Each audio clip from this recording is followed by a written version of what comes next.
init ang panahon kaya hinilamusan ko si Rudy. So mga kaibigan, ito ang aking bulik family. So si Rudy, ang tatay, galing sa Aguilahas Game Farm. Nabili ko sa International Game Fowl Festival. So sisiw pa lang siya nung nabili ko siya. Yung pa 2 months old, parang ganun. Mga 1.5 month. Napakaliit pa niya nun. Na makikita nyo sa video. Previous video. Last at 2020 2024. Yeah. Tama, 2024 video. February. Tama. So ngayon, broadcast na siya. Meron na siyang mga anak. So ginamit ko siya dati nung una sa gray. Nung binata pa siya, stag pa lang siya noon. Parang pinaka-hardening niya, nilagay ko siya sa gray. So yung mga anak niya, meron siyang anak na 5. Isang lalaki, naging 4 yung babae. Pero merong bumili nun. Binenta ko yun eh. Dito lang sa tabi sa amin. Ngayon malaki na yung anak niyang lalaki, talisain na bulik. Maganda rin yung anak niya. Pero binenta ko. Tapos isinet ko na naman siya. Nagpakawala na naman ako ng 2 Gilmore na babae. Pure Gilmore daw ang sabi. Pero syempre hindi ko kasi nakita yun eh. Basta dinala lang ni Tito yun eh. Pero yung babae, yung pagka-gray niya, yung mga old line nila Tito na gray. So yun yung naging una niyang partner. Yung pangalawa, yung Gilmore. Meron siyang sa 7 sisiw, isa lang ang lalaki. Si Sky, yung nakay-aling Nimay. Bulik na pula. Na napakagaling. Ang liit na bulik, napakagaling nga sa sparring. Nagulat ako, 6 months, kalaban niya si Otlum. Talagang magaling. Hindi ko akalain yun, napakaliit na bulik. Napakagaling.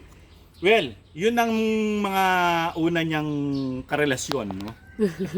Pero, seriously, parang hinardening ko lang siya noon eh. Sinusubukan ko lang siya para matuto siya maging broodcock. Magmama. Oo. Tapos, meron na akong nabiling para sa kanya.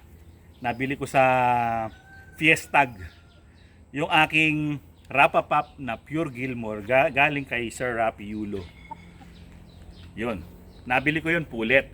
So pagdating nun dito, mga 2 months pa bago siya ng itlog. Nagumpisang ng itlog. Isinet ko na kay Rudy yun. At sa una niyang clutch, tinitingnan ko kung siya ay maglilimlim. Hindi siya naglimlim. Siguro mga 20 eggs yun eh. Pinalimliman ko ngayon dun sa nag-i-incubate sa kaibigan namin. Nagkanda leche isang batch na yun eh. Kasi nilimliman na nung inahin yun, iniwanan niya after 2 days. Tapos matagal bago ko napa-incubate. So, erase. Isinet ko ulit dun sa Rapapap ulit. Parang pangalawang beses. Ginawa ko, every week pinapa-incubate ko na yung mga itlog. Ang lahat ng sisiw na nakolekta namin ay 16 na sisiw. Ang lalaki 13. 3 lang yung babaeng sisiw. Yung mga babae, kinal ko na. Lalaki lang naman ang kailangan ko. Kasi ngayong season na to, susubukan ko yung mga anak nila kung ito ba'y magagaling. Kasi yung kuya nila magaling sa sparring. Dito hindi ko pa alam. Kasi di pa natin na-ispar o nakikita yung gilas. So, yun ang laging video ngayon tungkol dun sa mga bulik. So, ito yung family ng bulik ko. Ito yung tatay. Yan ang kulay niya. Bulik sigay sa Tagalog. Yung sigay, yung sa sungka, yung mga shell na sa sungka, di ba ganyan ang kulay noon, parang ganyan. Bulik sigay siya. Sa Kapampangan naman, ang ganitong klaseng bulik, ang tawag bulik mais. Kasi kulay ng mais, yung mais na ina-harvest na. Dito sa Kapampangan, particular dito sa amin, hindi ko alam sa ibang part ng Pampanga, baka may ibang tawag sila.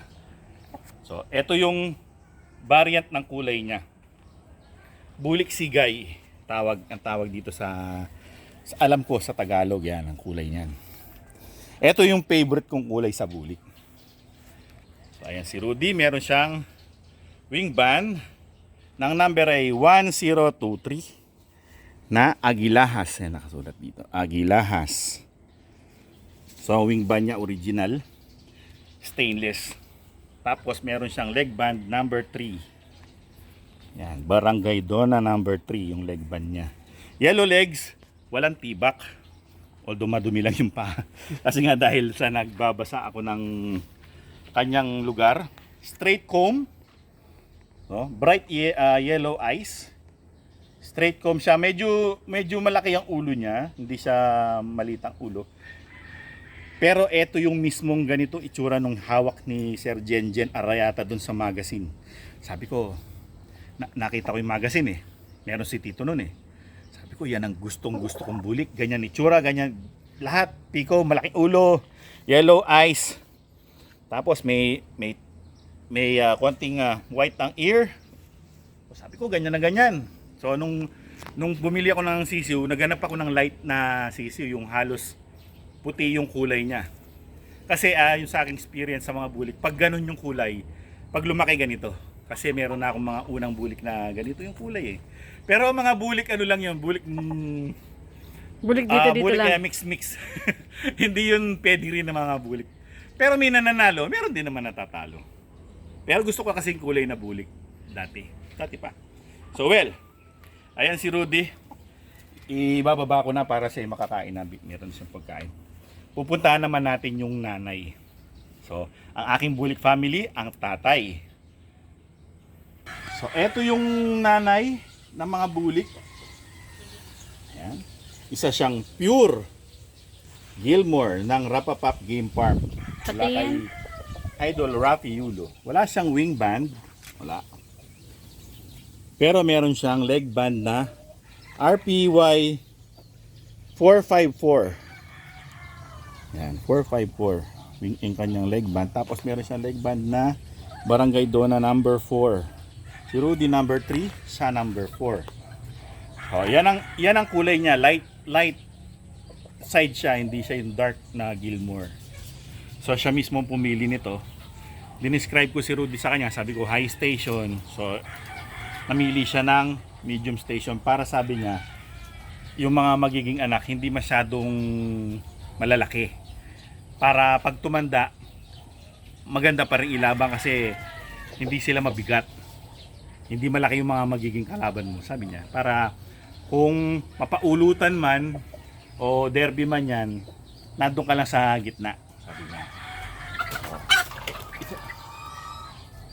Well, by the way, ito yung mga anak niya. Yung mga pangalawa yan, pangalawa. Yung mga panganay nandun, ito yung mga pangalawa. So, yan ang kulay ng nanay. So, ganito din halos kulay ng mga babaeng bulik. Pero bulik lang sila. Pero ganito yung color nila. Blue legs. Walang tibak. Wala siyang tibak. Blue legs. Madumi lang. Wala siyang tahid. Wala siyang spur. Medyo maputla lang siya ngayon dahil sa sobra naman pong init talaga. So, isa'y dito nakalagay. No? Lalagyan ko siya ng Madre de Agua ngayon para makakain naman siya ng dahon niya. So, lalagay ko muna siya. Tapos bibigyan natin siya ng Madre de Agua. So, lalagyan ko ng dahon. Kasi wala siyang access sa damo. So at least kahit man lang na ipil-ipil at Madre de Agua, meron siya makukut-kut. Gusto naman niya yan eh. Titirahin niya. Ayan, ayan na. Ganda ng tindig niya, no? Yan ang gusto ko sa kanya. Meron siyang isang anak na gusto ko. Katindig niya. Ayaw ah. Camera shy daw siya. Camera shy. Well, yan ang nanay. So, tignan naman natin yung P-comb side at straight comb side ng mga anak niya. Doon tayo sa panganay para kasi yung pangalawa medyo maliit pa, mas maliit pa yung mga bunso. Pero titignan na rin natin. So, dito tayo sa mga bunso. Nakita natin yung mga pangalawa. Dito tayo sa mga bunso. Ayan, sa mga bunso. Bunso na bulik yan. Sila yung mga bunso. May straight comb, may P-comb dyan. Ikaw. Amboy. Sige, mamaya-maya papakainin na natin yan. Tapos tignan naman natin yung mga panganay. Doon tayo mag-example sa mga panganay kasi siyempre mga bata pa yan, hindi natin makikita yung mga forma niyan. Ito, pumoporma na. O, dito tayo. Ito yung straight comb. Yan ang straight comb, medyo lemon yung pulok. Red bulik. Nandun sila sa red bulik ang kanilang kulay. Ganda ng buntot oh. Duda ko pag lumaki itong mga to, magaganda buntot nito, mahaba. Tapos ang straight comb, ganun din yung paa. Lahat sila ganyan ang kulay. Dami nilang kagat ng lamok. Yan, mga kagat ng lamok yan. Kalamok kasi dito. Pero nagpa-pyristat naman kaya meron silang protection. Yes. Plus nagkakatulo pa yan. Pero sa sobrang dami ng lamok, meron, nakakagat pa rin sila. Ayan. Yan o. Kala mo bulutong, pero hindi yan bulutong. Sugat lang. Sugat lang yan. Ayos ba? Ganda yung mga straight comb. Brusco, tignan. Ito yung nagmana kay Rudy kasi straight comb eh. Kuha naman tayo ng nagmana sa nanay. Yeah. Kunin ko yung favorite ko. Ito naman yung P-comb side. Mana sa nanay side naman to. Oh. Wapo ano. Ito yung favorite ko. Ang mukha ng nanay. Ang pogi. Yan, tuntua ako dito. Halata nga. Ito yung favorite ko. Yung paa, ayan o. Yellow green. Pero mukha lang dilaw sa camera. Guwapo. Oh. Ha? Diba? Yan. Yan ang mga naging resulta ng aking breeding. O diba? Nabili ko yung mga parents. Meron akong sarili ko. O diba? Pero mystery pa. Hindi pa natin alam kung sila'y magagaling. O sana naman sila'y magagaling. O, gaganda ng mga anak nila, di ba? Dalawang klase, may nagmana sa nanay, may nagmana sa tatay na straight comb at P-comb. So mga kaibigan, marami nagtatanong kung nagbebenta ba ako. Sad to say, hindi po ako Hindi nagbebenta ng po. aking mga bulik dahil sila'y aking mga babies, no? Hindi, sila'y hindi ko po binebenta kasi munang-una, sila'y binibidyo ko. Pangalawa. Mamaya na yan. Amboy. Nagbibidyo eh. Ang pangalawang reason. Ang pangalawang reason ay siyempre sila'y binibidyo ko. Magiging malungkot yung video natin kapag bawas-bawas na sila. At siyempre, for personal lang sila. Hindi ko po sila tinitinda. So, pasensya na po sa mga nagtatanong. Kung gusto niyo bumili, punta kayo sa aking channel. Kung gusto nyo pong bumakabili ng may mga galing din sa export festival na. Wait! Festival ng mga palahi. Punta po kayo sa channel ni Aling Mimay. Siya ay nagbebenta ng white kelso na b-boy. Kulit-kulit mo Check kami. nyo lang po yung channel ni Aling Mimay.